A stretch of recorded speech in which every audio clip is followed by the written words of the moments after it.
Hey everybody, welcome back to the channel. I am Adam Black, your lender for your life. And if you're a Gen Zer or a Millennial or any first-time home buyer as far as that goes, and you're a little bit frustrated with the process and just don't know where to start, you landed at the right spot. My daughter, Anna Morgan, just graduated college and she started asking questions about buying houses, and it made me realize that the Gen Zers, which is from about 18 or 19 up to 27 right now, they're starting to buy houses and they want to buy houses. That's the great thing about it.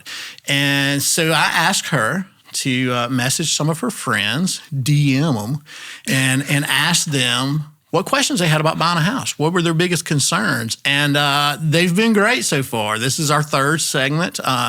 Go back and watch the first two. There's some great ones there as well. And thank you for being here. Of course. Thanks for having me again. Thanks for finally graduating college. It only took 4 years. Let me clarify. She did it in 4. But it was a long 4 for Dad. So let's start. Hit me with some questions. All right. What does the ideal credit score look like for a first-time home buyer? And what are things that I should be doing now to improve my credit score? Oh, that's a great question. So for the record, I didn't look at any of these, so these are all good. Or that's a really good one. So an ideal credit score is something we always say in our industry, anything above 700, then you get up to that 750 range is exceptional. Anything over 775 or 800 is just perfect. You're not going to get that at your age. And the reason is just the way the credit scoring model works. It takes some time to build that. So yeah, we can go down to a 600 credit score in most cases on most programs. So we don't like to, because usually that means there's some shaky credit there, but that's okay. We can work with you on that. But yeah, we like to see a 700 above. How do you get that? Great question. I always tell people, and a lot of parents don't like me to say this, but it does. I did it with her. Is when your kid starts college, or maybe even when they're in high school, get them a credit card in their name. Manage it accordingly. I gave her a $300 a month allowance, and she stayed well within that in most cases. She would call me if she was going to go over. That helps them establish some credit. That's the biggest thing. Credit cards, which is revolving credit in my world, that really helps you build credit quickly, because it shows that credit report that you can pay something back that there's no collateral on. Okay, there's nothing for them to come get if you don't pay it. So that's really big. From there, you're going to do the things like, you're going to have your student loans on your credit. You want to make sure those are paid on time.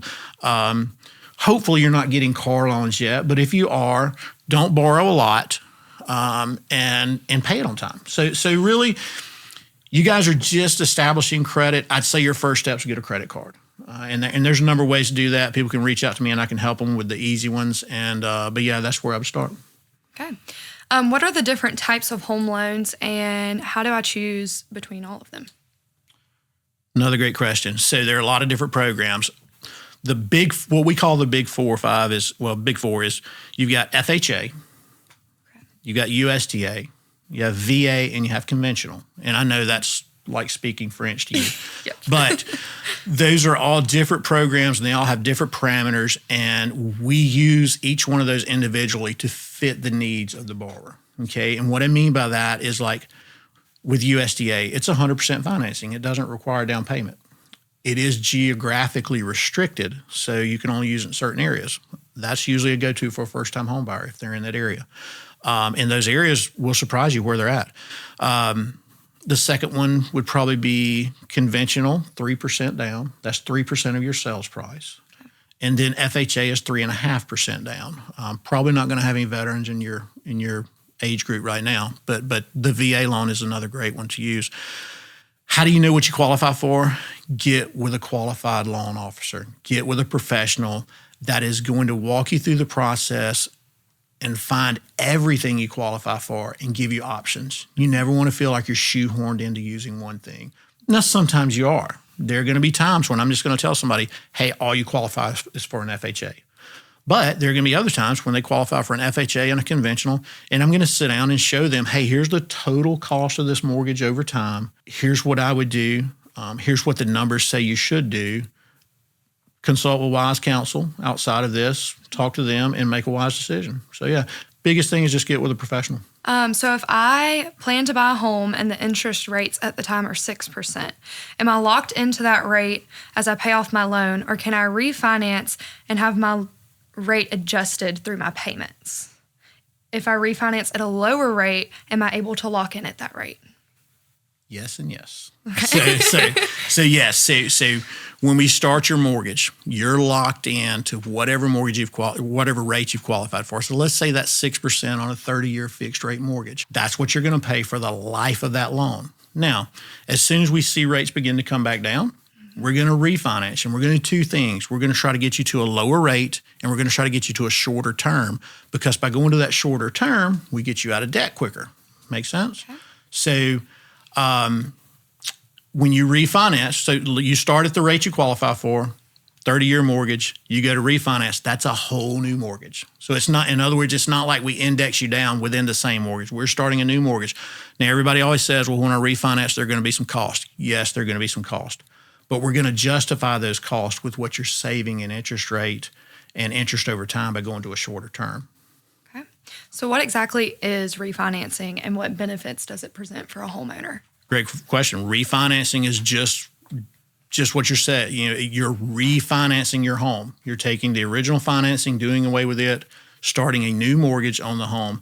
The benefits are what we just talked about. It's lower interest rate, which means a lower payment, shorter term is what we want to do so that we get you out of debt quicker, and sometimes more favorable terms. And what I mean by that is, like, let's say you have mortgage insurance, and we'll get into what mortgage insurance is later. We may be able to move you to a product that doesn't have mortgage insurance once your credit scores have hit a certain level, or once your house has gained enough equity. So, well, lucky for you. My next question. What is private mortgage insurance, and is it something that I should invest in? Great question. That was perfect. Yeah, I wasn't expecting that. So private mortgage insurance, that is a mortgage insurance that's placed within your payment that you pay every month. That is there just to be blunt, to protect the lender. So anytime you don't put down 20%, you're going to pay mortgage insurance. And that mortgage insurance protects us. Let's say for some reason you default on the mortgage, don't make the payments anymore, we need to foreclose. Mm-hmm. That insurance policy is there to help us if we were to have to sell that home for less than we invested in it. That's an insurance policy, kind of like a gap policy on a car. It covers that gap for us. It's very, very inexpensive nowadays if you've got good credit. A lot of the old guard thinks that mortgage insurance is hundreds of dollars a month, and it's not if you've got good credit.